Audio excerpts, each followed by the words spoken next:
Nicky Beckett. I'm a mixed media artist and I'm going to be showing you some experimental work with gel plates. It's always experimental with gel plates because you never quite know what's going to happen, and sometimes, as in all artwork, you make a mistake and you can make things from it, it looks great. Sometimes it doesn't work and you hate it, but it's experimental work, this.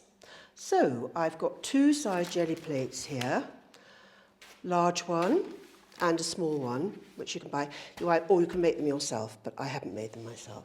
And you have to look after them, I'll tell you that at the end. So I'm going to start with a layering process, and to begin with, I'm going to use very bright colours, and then I'm going to be using some stamps, rubber stamps, and some texture on top, just to show you how to do that. These really are for backgrounds in a collage, or you could put them into a sort of concertina sketchbook and draw on them if they're quite light. They have all sorts of purposes. We'll talk about that later too, but I'm going to start. Okay, so I've got acrylic paint. Any sort of acrylic paint will do for this. And I'm going to start with bright colours. So I'm going to put on a little bit of orange, and a little bit of green. Probably a bit too much paint, but we can brayer some off. And a little bit of blue, maybe. Now, it's pretty, you don't need too much ink on here, paint, acrylic paint. Otherwise, it just gets very sloshy. And you mix the paint on the gel plate, unless you want it to be in a sort of linear effect with colour. We're going to start with merging the colours and mixing them on the plate. And I've got brayers here, one big one, one small one. You can just have one brayer, but it's quite good to have two different sizes. In fact, what I'm going to do is I'm going to use a small one to roll out the colour first, and then I'm going to use a big one to mix it later. This small one is quite old and it's got these lines in it, but that'll be okay. Brayer it off, and green. We're going to mix them in a minute, but I'm going to show you basically that. And then a little bit of blue. And so you've got sort of strips of colour here. I'm going to work quite quickly because there are so many different things you can do. I use just cheap copy paper. You don't want, for my final prints, I would use thicker paper, but at this stage in the process, I'm just using cheap white copy paper. So you put the paper over the top, it's a bit like mono printing, and you rub gently for the first one. I'm going to take some of the paint off, and you pull it up, and you've got a sort of, obviously not Rothko-ish because it's not his colours, but those sort of strips, and you can get them flat as well. I'll show you that. Okay, now I'm going to take a ghost print, which is a second or third print, which just has a completely different effect. It'll be much gentler, hopefully. Oh, no, it's still quite bright. And the colours are starting to mix.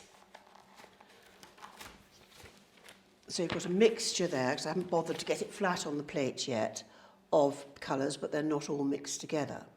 So we're going to start doing the mixing on the plate. I'm going to use, we'll do one big mixing one. Okay, blue again, then I'll do the other colours. Okay, blue. And do pink. I'll do a bit of white.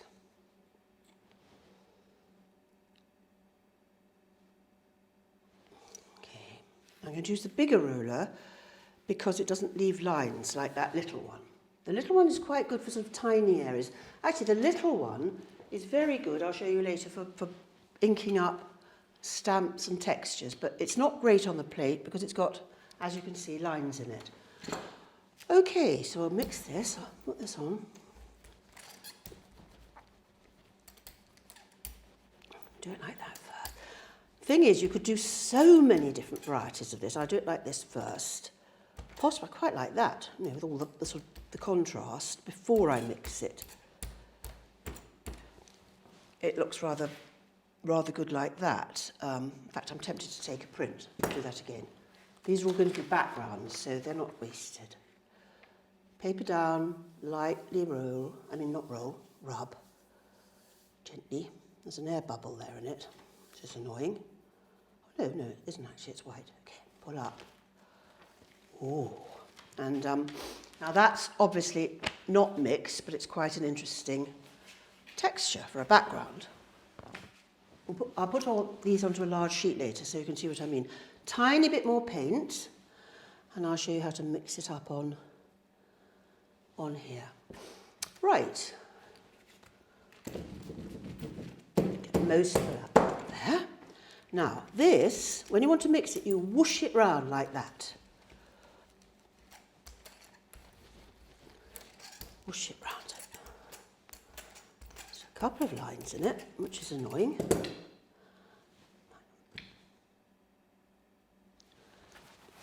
Right, this will be flattish. They're never the same and they're not perfect and they are experimental, which is what's so great about jelly plate. It's not a precise method. It's very forgiving, really. You can add to it, take away, and I might even roll that over the back. Get a bit more pressure.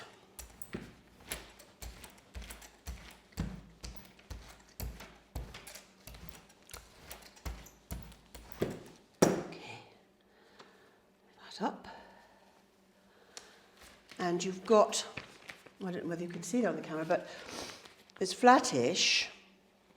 Obviously it's picked up some dirt from the edge of the plate, so if this was going to be a final piece, you would make very sure that didn't happen by either cleaning it with a baby wipe or something very gentle, soap and water, or just removing it with those strips. Then you wouldn't have those edges, but there, you've got a lilac colour, but you can also see little hints of sort of pinky purple coming through, another background colour. So, let's do some sort of sea colours. We'll do greens and blues, but still bright. This is the bright project at the beginning. White and... ooh, what shall I put there? I've got a darker green. I'll put yellow. Maybe I'm going to be tempted to put a bit of blue as well. Now we're going to mix this. Swirl it round. Now go right up to the edges because I've got a nasty brown. And the purpose being that I'm going to get a whole load of backgrounds, which hopefully will be dry, and then you can see how you can overprint them with texture or drawing.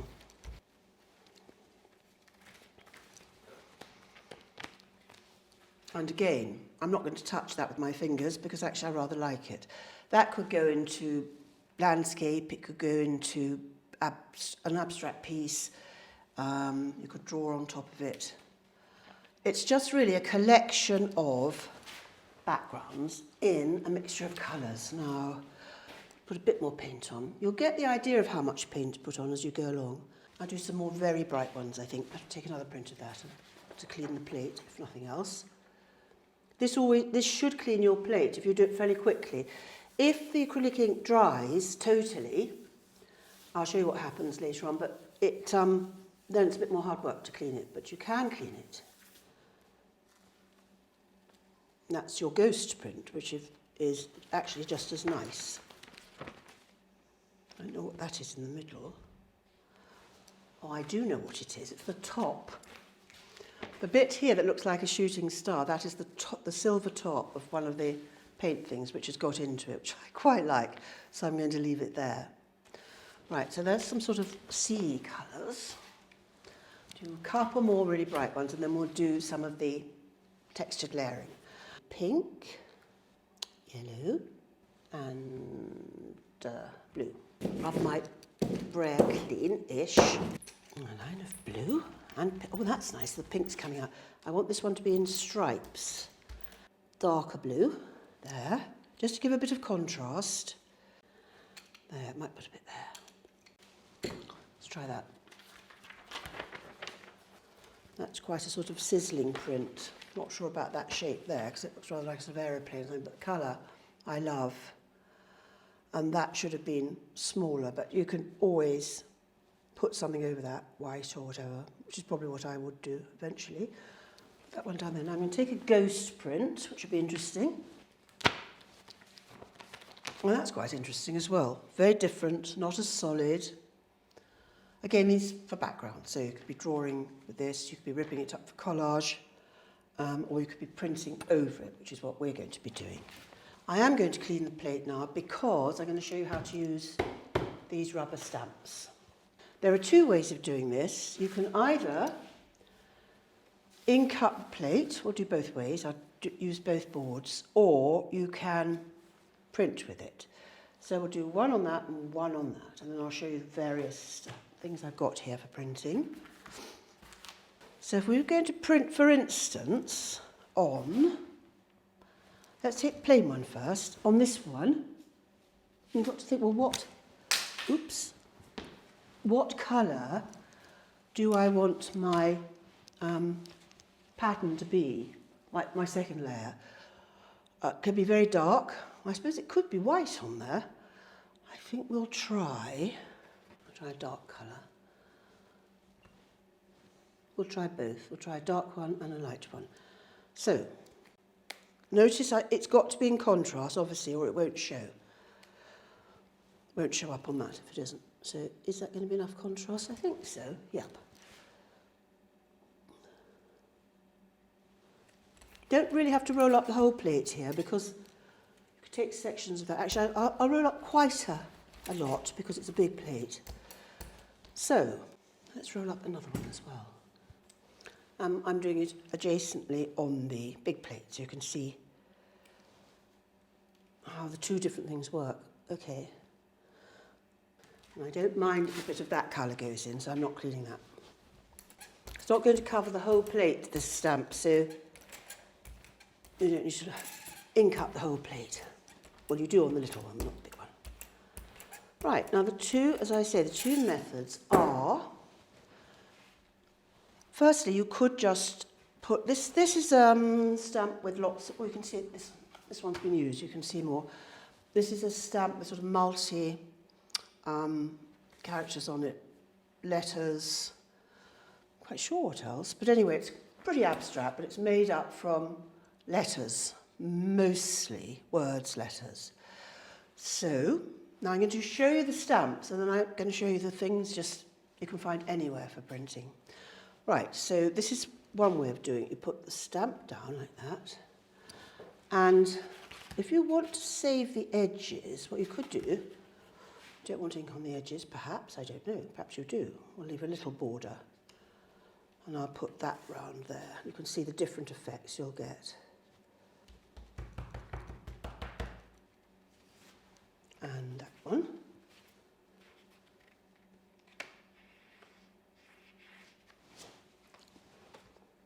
Paper over the top, and then roll. This is sort of experimental for me, actually. I haven't used these plastic sheets before. I've got lots of other things to show that I've used, but I am experimenting myself as I go along. I don't quite know what's going to come out here, which is quite a good way of doing it. All right, let's see how that works. You take the paper up, and you lift the stamp up, and you have the pattern underneath. Now, we're going to print that pattern off, let's say on a white background. See how that comes out. If you want a good print.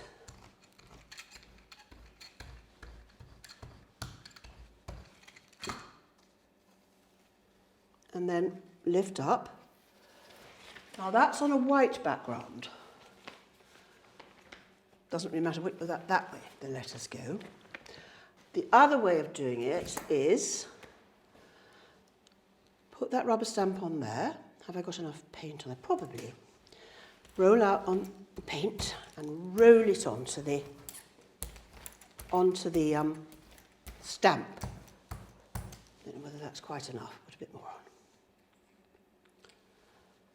It's hit and miss with these paints as to how much you put on, but the sort of acrylic paint does not matter as long as it's acrylic. This oil paint will actually wreck the plate, and they're quite expensive and or difficult to make. Now, I'm going to try painting it on. Lift it up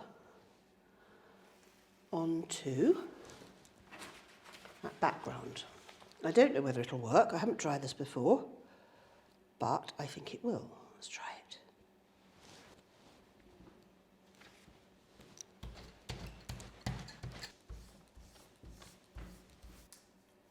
That up. Lift that up. And it comes out onto your background. That's obviously not highly contrasted, but you can see it, it's dark enough. So you can either, as I've said, you can either put the stamp down, ink up the stamp and put the stamp onto the background, or the canvas, or the bit of board, or whatever you're doing. Or you can put the stamp onto the plate and then print from lots of different backgrounds. So we'll do another stamp now. So we're going to try another of these stamps. This is more of a stencil actually, but it's a plastic stencil. So we'll give this a go on one of our backgrounds. This one. And it's got white in it, so if we have something really contrasting, it should look good. I mean, the thing is, I could show you so many different colours and so on, but you're going to have to then think about this and think about, well, what colours do I like, what am I going to do, and then just choose your own colours, because there could be so many combinations that you can do. So I've got one of my backgrounds, and I rather like this sort of scrappy one, and I've got my plate there. So the first thing I'm going to do is the first experiment, rub onto this, I think. Put it straight onto there. Inking up here, I might put a bit more on. Put a bit of that on. Is that going to work? I think so. Something that's sort of really contrasting.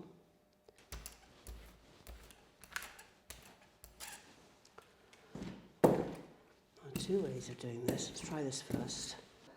I think this will be very faint. Now, what I'm going to do here is I'm then going to cover up that so it doesn't get onto there, and I'm going to cover up that little bit. You could do this with anything like, masking tape, whatever. There. And then I'm going to place that, well, it is placed there, and ink over. And that's going to go through it. Little effects. And then we'll try the other way. And then I'll show you on the other side. So this one, I'm just going to see what the reverse is, which is going to be the lines, not the spaces that come out. So you put a piece of paper over the top, like that. So this is printing the negative shapes, and this is printing the positive shapes, we hope. Well, that's got a bit of positive as well, because it's got ink on it. Okay, and that's quite an interesting texture, even on there. This is what happens with gel painting, it's incredible. Okay, take that off, and it's got an interesting texture there, which I quite like, and I'm going to keep for a background. And then lift this up, and very, very faint, so that hasn't come out nearly as boldly. So you can see that when you're printing the negative shapes, then it's easy for the ink to get through. And if you want a lighter pattern, you're just inking the stamp and pressing that down. Not so easy to get. We're going to try it once more. It's very delicate, this, so perhaps it won't come out that way. Bolder. Let's do it. I know, let's do it this way again. Put it down, just because it's fun, and it's all about experimenting, and I haven't done this before either, with these rubber stamps. They're new, and at the end I'll tell you, you don't have to sort of have all of them printing. That's what I like. It's not, Beautiful. It's not regular. If you were doing a sort of townscape or something, I don't know, I just really like them. I mean, the other thing you can do, I don't think I'm going to do it on that because I like that one so much. I really do. That could be anything you like it to be. It could be totally abstract. It could be buildings. You could add text. You could add it to a journal page, thoughts, memories, whatever. Okay, so we're going to use that background, which we did, as you hopefully remember, and we've got to get something very contrasting. Have I got a darker blue? Okay, so let's put that on here with a tiny bit. Obviously, black is very strong. I better use that black. I've got other blacks here, but we can use those for other things. Roll out. Yeah, that's nice. That there. So you've got a whole load of sort of different textures on one sheet. So this is not on one of the colour backgrounds. This is just a straight print to show you the process. And then you roll quite gently because you're not quite sure whether they're going to slip underneath. Once you don't think they are going to slip, it can be a bit harder with printing. Okay. Oh, I like that too. I really like it. We'll put that in our backgrounds. Now let's see if it's come out on the... There. Oh, it has, I think, yeah. Take those off. And then you put the paper over the top. So remember, I told you there are two ways you can do this. Paper over the top. Now be careful it doesn't slip, because it has slipped down here, so something's gone a bit wrong. Oh dear, and I've dug into it, my nail. That's another thing. Never let something sharp dig into your gel. Not good. I'll show you how to draw on them, but it mustn't be with a sharp implement. Okay. So that, it's stuck to it there. Yeah. Could have used maybe thicker paper. So you can see you've got 3 different textures there, which I like. So that was one way of doing it. We've been through this process before, but no harm in going through it again because it'll stick in your mind. Okay, now the other way, as we discussed, is to actually ink the plate and put it down on the background. So we are going on to use natural forms and any old bits and pieces that are around the house, but this is just quite exciting for a change. I think these will be much fainter, but that's okay. You don't want them too obvious. Anyway, these are really meant to be for backgrounds, the collage.